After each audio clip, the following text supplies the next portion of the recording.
Hi, this is Jack Stanley, and this is 2.5 Minutes of History. I had the wonderful opportunity in 2007 to sit down and have a chit-chat with Mike Wallace. Mike Wallace, who was a newscaster, reporter, and everything else, one of the founders of 60 Minutes, and a fascinating individual because he had met, he had talked, he had interviewed with everyone.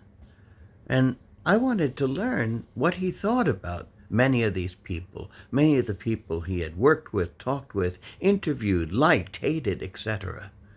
And of course, we talked for about 3 hours. He was barefoot, I was in socks, and we had a great conversation and a lot of laughs, actually, together.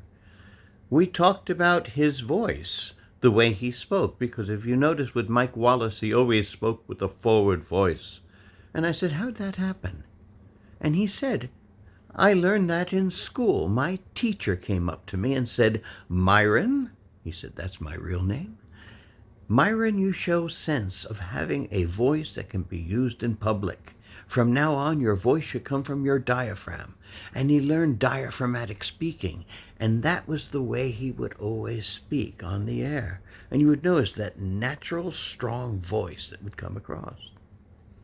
We talked about many other things on presidency and lots of various individuals that he had interviewed, but we worked our way to Richard Nixon. And he told me several things about Nixon. First off, he said, I liked Nixon and Nixon liked me.